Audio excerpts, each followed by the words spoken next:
आजकल के युवा बड़े लोगों के व्यवहार और सोशल मीडिया से बहुत जल्दी प्रभावित होते हैं। दोस्तों, संगति का फर्क न केवल छोटे बच्चों और किशोरों पर पड़ता है बल्कि बड़े लोगों पर भी पड़ता है। दोस्तों, मैं कन्हैया और आप देख रहे हैं आपका अपना YouTube channel health wealth happiness. दोस्तों, आगे वीडियो में बने रहें और हम एक स्टोरी के माध्यम से बहुत कुछ नया सीखेंगे। दोस्तों, एक बार एक चील का अंडा किसी तरह से एक मुर्गी घोंसले में चला गया और वह उन बाकी अंडों में मिल गया। समय आने पर अंडा फूटा और उसमें से जो चील निकला वो चील यही सोचकर बड़ा हुआ कि वह मुर्गी है। वह उन्हीं कामों को करता था जिन कामों को मुर्गी करती थी। वह जमीन को खोदकर दाने चुगता था और मुर्गियों की तरह ही कुड़कुड़ाता था।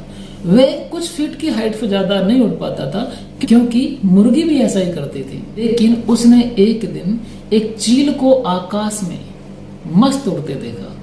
तो फिर उसने मुर्गी से पूछा कि वह सुंदर चिड़िया कौन है। मुर्गी ने कहा कि वह सुंदर चिड़िया एक चील है और वो एक शानदार दमदार एक पक्षी है। फिर दोस्तों, उस मुर्गी ने कहा, लेकिन आप उसकी तरह नहीं उड़ सकते क्योंकि आप तो एक मुर्गी हो। दोस्तों, बिना सोचे विचारे उस चील के बच्चे ने उस मुर्गी की बात मान ली और वह मुर्गी की जिंदगी जीता हुआ ही मर गया। दोस्तों, उसकी सोचने की क्षमता न होने के कारण वह अपनी विरासत को, अपनी अपार शक्ति को, अपनी उड़ने की शक्ति को खो बैठा था और वह अपने आप को मुर्गी समझकर ही मर गया। दोस्तों, उसको कितना बड़ा नुकसान हुआ था। वो जीतने के लिए पैदा हुआ था लेकिन मानसिक रूप से वो हारने को तैयार हो चुका था।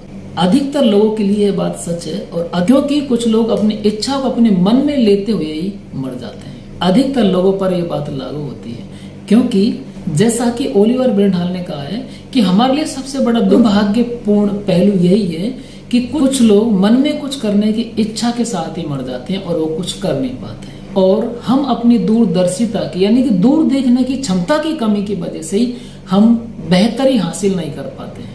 अगर हम चील की तरह आकाश में उड़ना चाहते हैं तो हमको चील के तौर तरीकों को सीखना पड़ेगा। अगर हम सफल होना चाहते हैं, कामयाब होना चाहते हैं तो हमको कामयाब लोगों की संगति में रहना पड़ेगा। कामयाब लोगों के साथ में हमको रहना पड़ेगा। अगर हम चिंता करने वाले लोगों के साथ में रहेंगे, चिंतकों के साथ में रहेंगे तो हम भी चिंता करना सीखेंगे। और हम देने वाले लोगों के साथ में रहेंगे तो हम भी देना सीखेंगे। और अगर हम नकारात्मक लोगों के साथ में रहेंगे तो हम भी नकारात्मक बन जाएंगे। जब कोई जिंदगी में कामयाबी हासिल करता है तो तुच्छ लोग उस पर कीचड़ उछालते हैं और उसकी टांग खींचने की कोशिश करते हैं। लेकिन जब हम ऐसे तुच्छ लोगों के साथ में रहना छोड़ देंगे, जब इन तुच्छ लोगों के साथ में हम उलझना छोड़ देंगे तो हम कामयाब हो जाएंगे। दोस्तों, मार्शल आर्ट में सिखाया जाता है कि जब कोई यहाँ पर हमला करे तो हम उसे रोकने की बजाय जगह से हट जाए क्योंकि रोकने में ऊर्जा लगेगी और हम उस ऊर्जा को किसी दूसरे काम में लेंगे तो अच्छा रहेगा। तो दोस्तों, अच्छी संगत में रहें।